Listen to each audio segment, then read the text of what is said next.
Alright guys, gals, and everything in between, wow, another year down with me doing these reviews for you guys, and it's just another great shindig, as you all know. Like, I love doing these. I look forward to them the entire year. I formulate them out the whole year, and to be completely honest, this year was probably the roughest year for me in terms of reviews, in terms of getting content out to you guys, getting reviews in general, seeing the movies, and all of that. This was the roughest, and also the quality of film.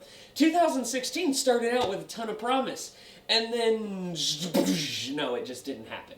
So this year was really difficult. I was actually texting Justin, who plays Sherlock Holmes in my series and was in my top 10 review last year. I was like, hey man, I don't even know if I can get to 10 movies in this top 10. Luckily, there were some movies that sprang up, but in all reality, it was really hard to get to 10. And also, guys, gals, and everything in between, I didn't get 2 more reviews out to you guys at the end of the year that I was thinking I was, but to sum it up really quick, Assassin's Creed was okay. I actually liked it more than I thought I would. I thought it was going to be crap. Liked it more than I thought I would. It was okay. It has promise for a franchise if people give it a chance, and I hope they do. Rogue One, I thought, was one of the biggest piles of garbage to ever grace the screen, and I thought it was the worst Star Wars film ever made. Now that I've pissed you off thoroughly, let's do my top 10 best of 2016. Number 10! Number 10 is going to be the Jon Favreau film Jungle Book. Jungle Book was so great. Visually, it was one of the most beautiful films all year. That CG felt so lifelike at times that I was like, how did they get a panther to not eat that child? The characters, the end finale felt great. The tiger was horrifying. I was straight up watching it just going, oh my god, I would jump out of my seat at times because of that tiger. 2016 had that one going for it, and I absolutely loved it. Number 9 was the spy international thriller film Jason Bourne. So we brought Matt Damon back instead of Jeremy Renner, who's probably really upset that that franchise didn't work for him, but we got Bourne back. The real Bourne.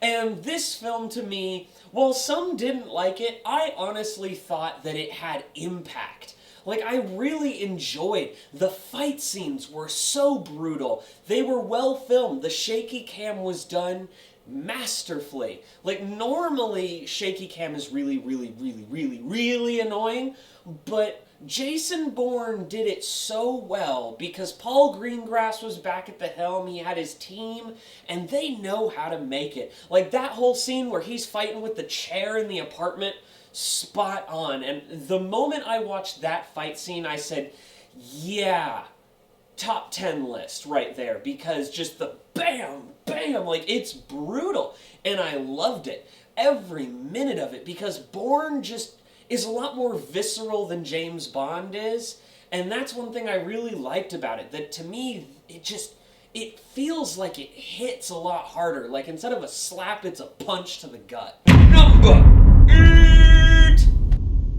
Number 8 is a film I didn't expect to review. I was actually on a vacation, and I was walking through a Walmart and saw it come out on DVD, and said, I've not seen this movie, I've not heard anything about it, and I love movies like that. So I sat down, put it in the player, watched it, and got my mind blown. Bloodfather. Bloodfather was just a solid time, like an action pulp thriller. It really just was what I wanted to watch in a Mel Gibson action movie. Bloodfather was something, again, zero expectations for, but Mel Gibson came back, true to form. I mean, he was on edge the entire time, and the action was so perfectly filmed. Every time the gun went off, you felt it. I love it when they do that in film, where you hear the gun go off and you just feel the shake in your teeth. Everything had impact, and Mel Gibson can act the hell out of it and had it where he was with his daughter having these vulnerable moments where neither of them are really great people. And I really enjoyed that. It felt real to me. Like, this was like, if they had said based on a true story, it wouldn't have shocked me. And so all the surprise, great performances in this film, I was like, Mel Gibson really deserves as much credit as he can get. I mean, I don't know if he's like Academy Award winning for this, but like a Saturn Award, something. Like, give the man something for this, because he did a spectacular job. Number 7! Number 7 is one I never expected to like.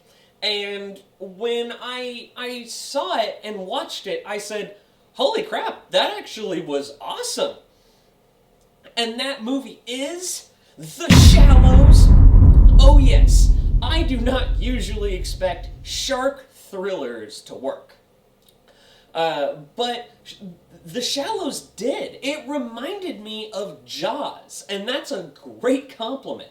Because this, honestly, if they had said this was like a Jaws reboot, I would have said, yeah, it's like a small, contained Jaws thriller. It worked. This film really was a great solo performance by Blake Lively, just trying to survive. And it was one of those movies that was very reminiscent of The Grey, where you're just really against all the elements and you realize humans are frail things. And I really loved that. I thought the film had impact. Every time the shark was nearby, you just kind of went, ugh! Like, it worked in every sense. And I said, okay, this works. And every time you see the shark underwater, you'd launch backwards because the shark felt like it was there. Seeing it swim around, everything was lifelike. It was so good and innovative. And making a one-person performance, like, the camera work was great, and it was no surprise to me that this was directed by Jomi Collet-Serra, that he did such a fantastic job with this film, because he directed Nonstop and all of that, which was on one of my other top 10 lists. And I said, okay, wow. This was one of the surprise films of 2016 for me, so I was so happy that it was there. Thank you for The Shallows. Number 6! Now, normally when a friend recommends a movie to me, I just kind of say, oh, yeah, and 9 times out of 10 I'll watch it, but usually I take it pretty lightly. My friend Duke, who was in my Krampus the Christmas Devil review, said, dude, you gotta watch this film. You gotta watch it, but watch it with me, because, I mean, it's gonna blow your mind. I was like, all right. And normally this isn't my cup of tea. Sat down, watched it, mind blown, and if you want your proof, it's on this list. Zootopia. Now, as a lot of you know, I do not like animated children's films. They kind of bug me. I'm like, yeah, I should rant on it on a video one day. But I was watching it with my buddy Duke, and he was sitting there and was like, what do you think? And I was like, holy crap, this is so good. All the characters felt so real. All the little details, the fur, down to just where the animals are and how everything's done to scale, and the culture of all the animals, and just little habits they have. It was so incredible to watch. And I was in love with it. And there's one scene that has to do with Boy Scouts. And I was like, oh, you hit me right here. And then the way the camera moves and everything, it felt like a sleuthing detective film that I love, that comes from my own personal love of movies. And it was in this movie. And I said, wow, this is literally like Kiss Kiss Bang Bang for children. And that's awesome. So, props to Zootopia for being one of my favorite animated films pretty much ever. So, thanks Duke, because otherwise I probably never would have watched Zootopia. Number 5! We are halfway through this list. Number 5 is a movie that I was excited for, but at the same time, I'm always a little bit withdrawn. Like, because a lot of these movies have really sucked a big one. But the Western is back. Yeah, that's right. Magnificent 7 yeah, Magnificent Seven is a spectacular film. Denzel Washington, Chris Pratt, and of course Ethan Hawke. And you know, you bring back the team of Training Day to make a Western and you get a solid Western. I was so happy to watch Magnificent Seven because, again, another movie I had no expectations for. I was like, alright, Western, let's hope it doesn't turn into Appaloosa again. And then all of a sudden, boom, it goes. And it's a traditional old school Western that has a bit better pacing than a lot of Westerns do. Because, as we all know, some Westerns, the pacing is brutal. And this one wasn't. It was great. I loved it. I was so happy. The action was filmed spectacularly. When they were shooting up the town when they first got in there, it was all so powerful. That first tension building scene in the church alone, I was sitting there, I was like, all right, I'm along for the ride, let's go.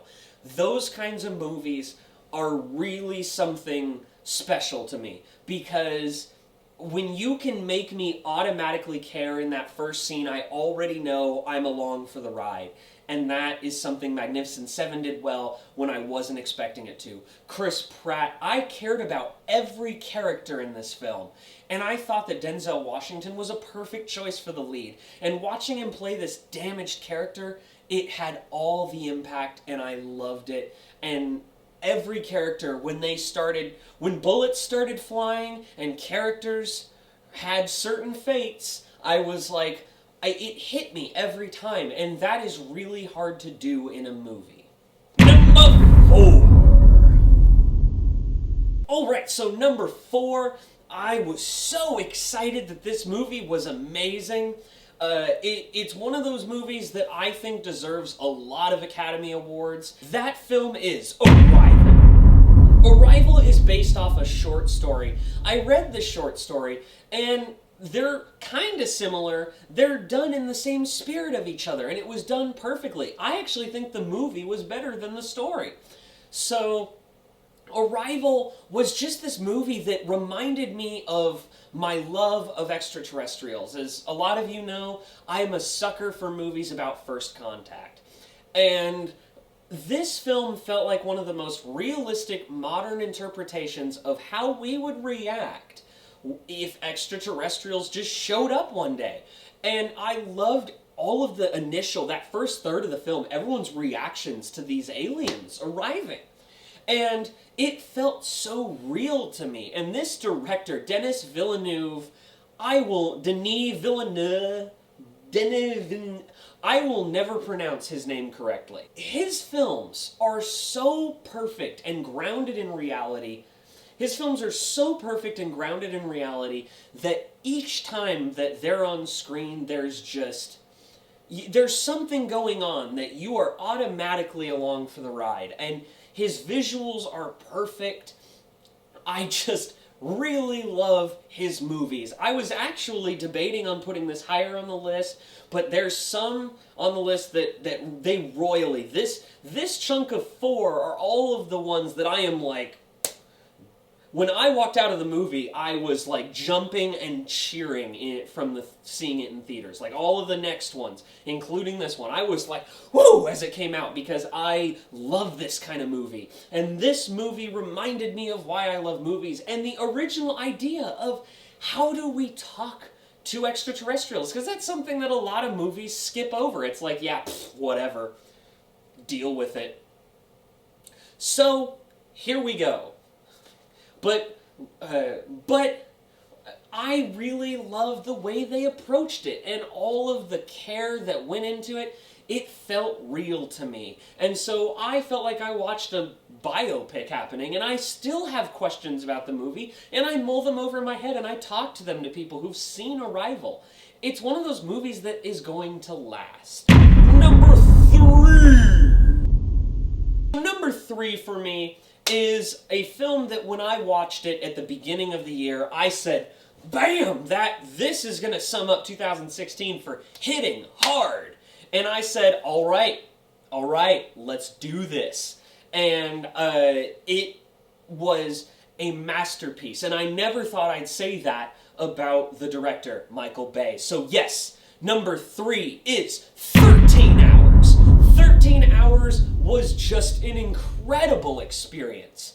I was so happy with the film, where you're just along for the ride of these characters, and they are this really happened. It is an event that has been surrounded in a lot of talk in the United States, and it's one of the hardest things to watch, but at the same time, you can't help but appreciate it, and it's a powerful piece. And it's, I think, one of the most powerful pieces, military-wise, we've had in a long time.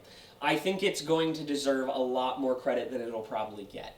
But I see this as the 2000s Black Hawk Down, or the 2010s Black Hawk Down.